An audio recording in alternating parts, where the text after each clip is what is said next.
India star గా ఎదిగిన నటి రష్మిక మందన్న ప్రస్తుతం తన కెరీర్ లో సూపర్ పీక్ లో ఉంది. భాషాభేదం లేకుండా బాలీవుడ్, టాలీవుడ్, కోలీవుడ్ పరిశ్రమల్లో వరుసగా పెద్ద సినిమాల్లో నటిస్తూ విజయాలు అందుకుంటున్న ఈ ముద్దుగుమ్మ ఇటీవల ఓ ఇంటర్వ్యూలో తన వ్యక్తిగత బాధను పంచుకుంది.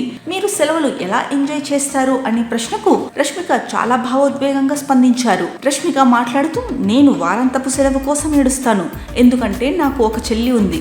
ఆమె నాకంటే 16 ఏళ్లు చిన్నది. ఇప్పుడు ఆమెకు 13 ఏళ్లు. నా కెరీర్ ప్రారంభమైనప్పటి నుంచి గత 8 ఏళ్లుగా ఆమెతో సరైన సమయం గడిపే అవకాశమే దక్కలేదు. ఇది ఇప్పుడు నన్ను ఎక్కువగా బాధిస్తోంది. గత ఏడాదిన్నరగా నేను ఇంటికి వెళ్లలేదు, స్నేహితుల్ని కలవలేదు. వాళ్ళు ఏదైనా ప్లాన్ చేస్తే ముందు నన్ను అడిగేవారు. కానీ ఇప్పుడు నాకు సమయం ఉండదని వాళ్ళే డిసైడ్ అవుతున్నారు. మా నాన్నమ్మ ఎప్పుడూ చెబుతుండేది, వృత్తిలో రాణించాలంటే వ్యక్తిగత జీవితాన్ని త్యాగం చేయాల్సిందే. రెండిటికి సమతుల్యత అవసరం. అందుకే నేను రెండింటిని బ్యాలెన్స్ చేయాలని ప్రయత్నం చేస్తున్నాను. అందుకే నా స్వగ్రామాన్ని మిస్ అవుతున్నానంటూ భావోద్వేగానికి గురయ్యారు రష్మిక మందన్న. అలా వృత్తిపరంగా ఎంత శ్రద్ధ చూపుతున్నారో అదే స్థాయిలో ఆమె వ్యక్తిగత లోకాన్ని మిస్ అవుతోంది. స్టార్డమ్ వెనుక ఉన్న బాధ, ఒత్తిడి, త్యాగం ఈ ఇంటర్వ్యూతో స్పష్టమవుతోంది. కెరీర్ లో వెలుగులు చూసే నటీమణులు ఎలాంటి మానసిక భావోద్వేగ అడ్డంకులు దాటుకుంటున్నారో అనడానికి ఇది ఒక ఉదాహరణగా చెప్పుకోవచ్చు. ఇక ఇటీవల విడుదలైన కుబేరాతో మరో హిట్ ఖాతాలో వేసుకున్న ఈ ముద్దుగుమ్మ ప్రజెంట్ ధామా, ది గర్ల్ ఫ్రెండ్, మైసా లాంటి చిత్రాలతో బిజీగా ఉన్నారు.